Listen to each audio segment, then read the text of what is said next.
Magandang araw, magandang gabi po sa inyong lahat. Ayan, mega love shoutout sa patuloy na tumatangkilik sa buong Team Kalingap. And of course, kay Kuya Val, kay Kalingap Rob. Ayan, mega love shoutout po. At sa pagkakataong ito, ang ating topic, kita nyo naman sa ating thumbnail, nasa huli talaga ang pagsisisi, wala po sa unahan. At sa video ito, mapapanood natin na si Viancy nga daw po ay may malaking pagkakamali na nagawa.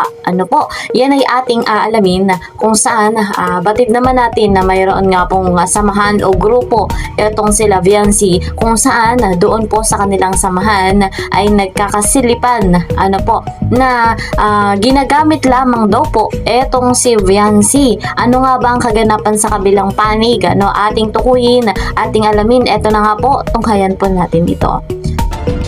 Ang isa sa nakikita ko dito, malaking pagkakamali na nagawa ni Viancy. Baka kasi sa bagay first time beginner sa ngalan ng pagiging content creator, akala mo siguro kung ikaw noon ay may love team, akala mo siguro ang lahat ng nagsusuporta sa love team ay ganun pa rin ang mangyayari. Ngayon ikaw ay isang ganap ng vlogger, ay nagkakamali ka. Hindi sa lahat ng panahon, sa lahat ng pagkakataon, ang mga tao ay full support sa iyo or nasa iyo ang simpatsya. Nagkakamali ka dyan. Dahil, bakit? Dahil ipinatulpo mo si Kuya Val, okay? So expected mo yan. Baka mas majority, mas lamang ang kumampi na dati mong supporters, kumampi kay Kuya Val, iyan ang magiging basher mo or naging basher mo. Ngayon, sabi ko nga ang nakikita ko ditong mali, ang lahat ay welcome. Welcome! Ang lahat! Pati mga basher, inaanyayahan niya, hinihimok niya na pasok dito kayo, dagdag viewers. Isa yan. Pangalawa, ang lahat ng mga sa pag-aakala niya ay nagre-reaction para siya ipagtanggol or depensahan, defender. Ang akala niya ang lahat ng iyan ay solid, full support or may pagmamalasakit, nagkakamali ka. Bakit? Hindi lahat ng mga content creator na nagde-defend sa iyo or nagtatanggol sa iyo, ito wala pa babalahura to hindi lahat ng mga content creator na nagde-defend sa iyo, nagtatanggol sa iyo, kung sino man yung mga pinasalamatan mo dyan, na nagtatanggol sa iyo, hindi lahat may iba na, may tunay na pagmamalasakit. Merong iba na ang motibo ay kumita for the sake of views, for the sake of revenue. At ang iba, tandaan, pakinggan, at ang iba ay gamitin ka lamang para sa sariling laban. Real talk. Tatandaan natin yan. Hindi lahat ng tao na akala mo na sa iyo ang simpatya ay totoong nagmamalasakit, nagkakamali ka. Ang mga content creator, hindi tayo magpapaka-ipokrito at magpapaka-ipokrita. Kaya nag-vlog dahil gusto kumita. Okay? Hindi lahat ng naandyan sa iyo na mga content creator nagdedepensa ay nagmamalasakit.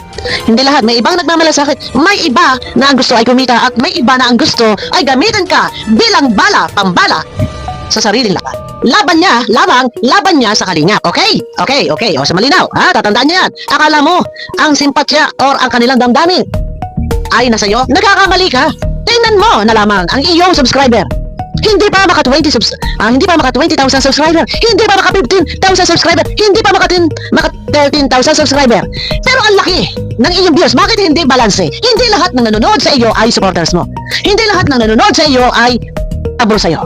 Karamihan ang nanonood dyan ay mga supporters ng Kalingap na nakamata sa bawat kibot, sa bawat bigkas ng iyong salita, nandiyan nakamata at nakatutok ang kanilang tainga. Pagbasihan ang kanyang subscriber ay hindi pa maka 13,000 subscriber. So balit ang views, meron siya pinakamalaking views na ito yung umabot na malapit ang mag 50,000. Bakit hindi balanse? Isang patunay na ang lahat ng nanonood sa iyo ay hindi mo supporters. Ang karamihan na iba dyan, sila ay nakikimarites, nakamata, nakiki-isyoso, mga isyosera, ang tawag to, isyosera, issues, mga ano naman tawag doon. Okay, eto na. Dito tayo kay Maricoy LTVTH na sinupla si Kapeso. Ang tanong, si Kapeso nga ba ay tunay na nagmamalasakit, nagdedepensa or nagtatanggol sa iyo? Yan ang tanong. Tanong ko, nagtatanggol sa iyo? Kagaya rin na tanong ko sa iyo, maniniwala ka ba na lahat ng viewers mo na umaabot ng 40,000 30-20, iyan ba ay lahat ay supporters or nandyan nagsusupport sa iyo? No! Hindi! Dahil kung iyan ay supporters at nagmamahal sa iyo, sumusuporta sa iyo, lahat sa isang video pa lang na meron 30,000, 40, 1,000 views, 26 or ilan pa man yan, lahat yan magsusubscribe. Bakit? Ang iyong subscriber ay hindi pa umangat dahil hindi lahat nakasuporta. Ganyan din sa mga reaktor. Nag-reaction ng mga reaktor for the sake of money, revenue dollar. For the sake of views, okay? Okay, eto na. Sinapalpal or kinontra or hindi pinapaborat ni Sir TVP si Kapeso. Totoo ba na si Kapeso ay may pagmamalasakit or siya ba ay totoo nagtatanggol kay Beyonce? O laban niya lang yung ginagawa niya? Opinion ko to, ha? Okay. Ako ay may piplay. Maligay, kay Sir TVP, pahiram muna ako ng video mo, ha? Sige, ipiplay ko muna, okay? Eh dito kasi kay Kapiso, pagdating dito, pag siya nagtanong at nakuha niya yung kanyang gusto, ibanat doon sa kabila. Pag siya nagtanong at nakuha niya ang kanyang gustong ibanat doon sa kabila, dito sa Kalingap, after niyan magla-live na, rarating na ang Kalingap. So, ibig sabihin, ha? Tuloy. Ayun, naka-live.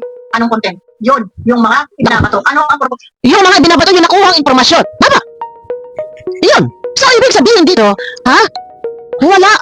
Doon sa ipinaglalabang, ano ba yun? Ano ba yung pinaglalaban? Puro, wait. Ang kanyang target, kumukuha siya ng bala.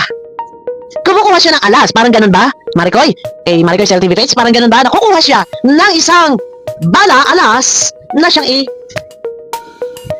ipapato sa Kalingap. Itatapik niya.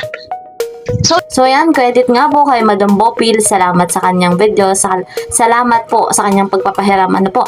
Supportahan po natin si Madam Bopil at ako yung lingkod, Kalingap KL. Ayan, please po support my channel, like and share my videos, and don't forget, click the notification bell na sa ganun po ay updated kayo sa mga ina-upload nating video. So, napanood nyo yung pahayag ni Madam Bopil kung saan nga ay nagkakagulo or nagkakasilipan kung saan ay ginagamit nga daw po ng ibang mga pinagtatanggol si Viancy. Yung nagtatanggol kay Viancy ay ginagamit nga lang daw po.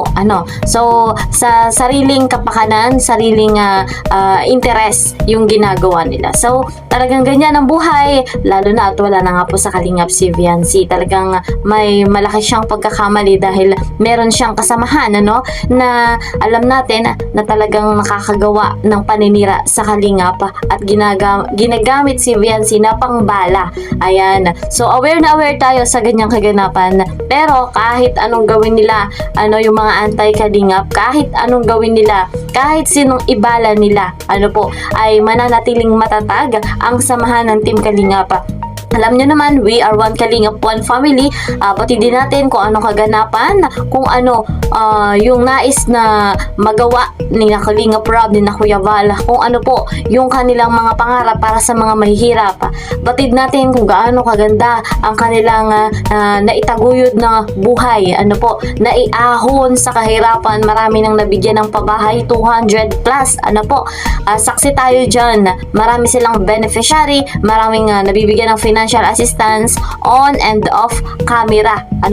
And marami din sila na natutulungan pang kabuhayan. May velvet box, hindi lang yan. So, marami pa po, yung iba hindi nga po nakikita sa camera. So, nagagalak tayo dahil kahit pilitin na sirain, kahit maghanap pa sila na pambala o ano pa man ang kaparaanan nila para masira ang Kalingap, still fighting, still tumutulong pa rin sa nangangailangan. So, kahit ganyan sila, kahit may umaalis, may bumabalik din in a good way, kagaya ni Midit. So, nakaka-proud si Midit, kahit umalis na, pinagtanggol pa rin ng Kalingap.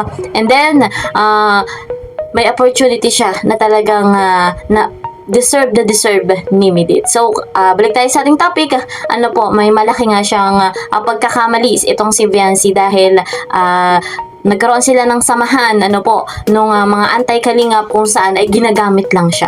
So, talagang nasa huli ang pagsisisi. So, malinaw naman yung mga nabanggit ni Madam Bopil. Hindi na natin ipapaliwanag pa dahil napakatibay ng pagpapaliwanag niya. So, yan nga lang po muna ang ating update. See you po sa next video. Mag-ingat po kayo palagi. God bless everyone. God bless Team Kalingap. Bye-bye!